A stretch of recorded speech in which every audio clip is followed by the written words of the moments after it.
Glenn Greenwald has a fantastic article on his news site, The Intercept. He compares the response of the U.S. government to the death of Hugo Chavez. He compares that with the response to the death of King Abdullah of Saudi Arabia, who, of course, just died yesterday. He says, quote, Hugo Chavez was elected president of Venezuela 4 times from 1998 through 2012 and was supported by a large majority of that country's citizens, largely due to his policies that helped the poor. King Abdullah was the dictator and tyrant who ran one of the most repressive regimes on the planet. So he's already setting up this massive contrast here.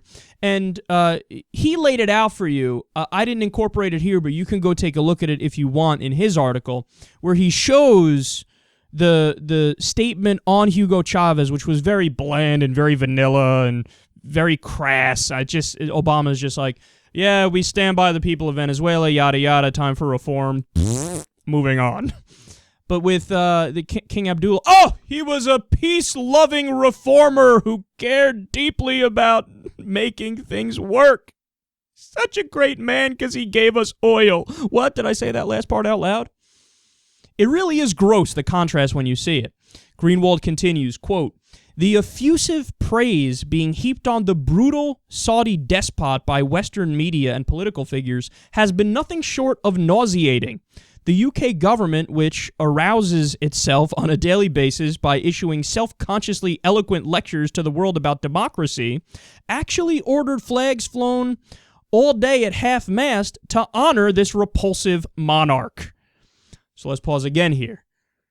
What he's demonstrating is this incredible hypocrisy where the West, the US and the UK specifically, they always lecture the world about freedom and democracy and stand up for the right values. But then when King Abdullah passes away, they pretend like he cared about those things when he actively hated and suppressed those things.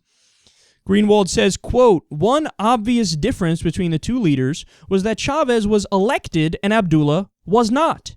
Another is that Chavez used the nation's oil resources to attempt to improve the lives of the nation's most impoverished, while Abdullah used his to further enrich Saudi oligarchs and Western elites.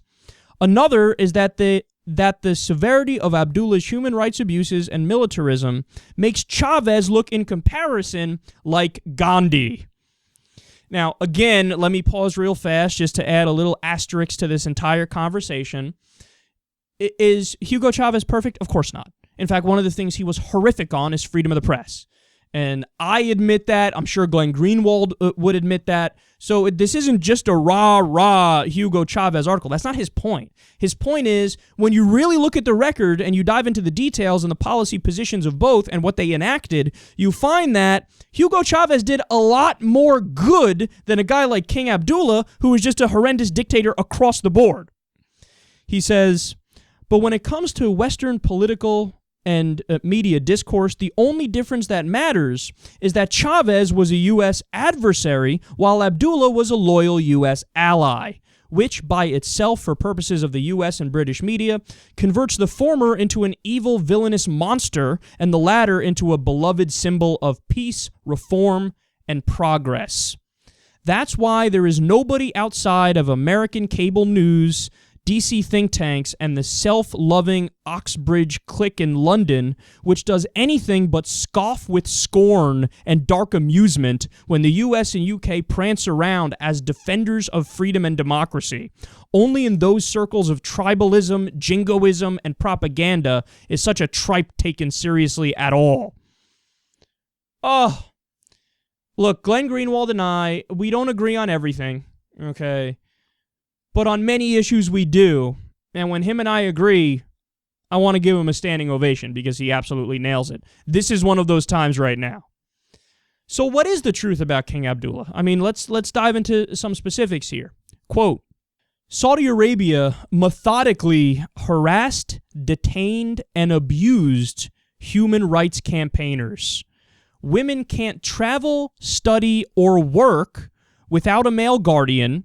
They're not allowed to drive either. There's a big campaign to push back against that right now. And by the way, somebody's been jailed for months right now, still in Saudi Arabia, because she dared drive.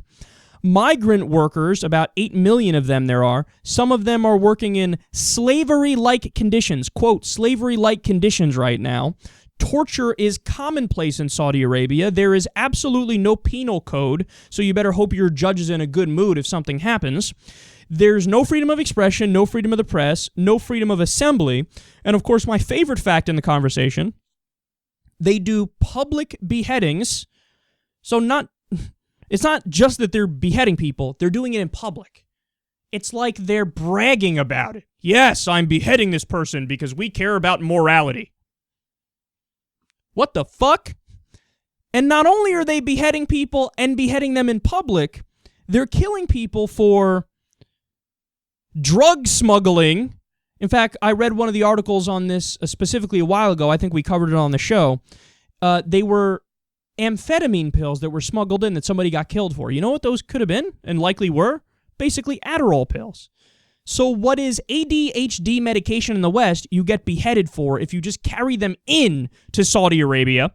They beheaded 19 people in the month of August alone, and they also beheaded people for sorcery, which doesn't fucking exist in real life, and atheism.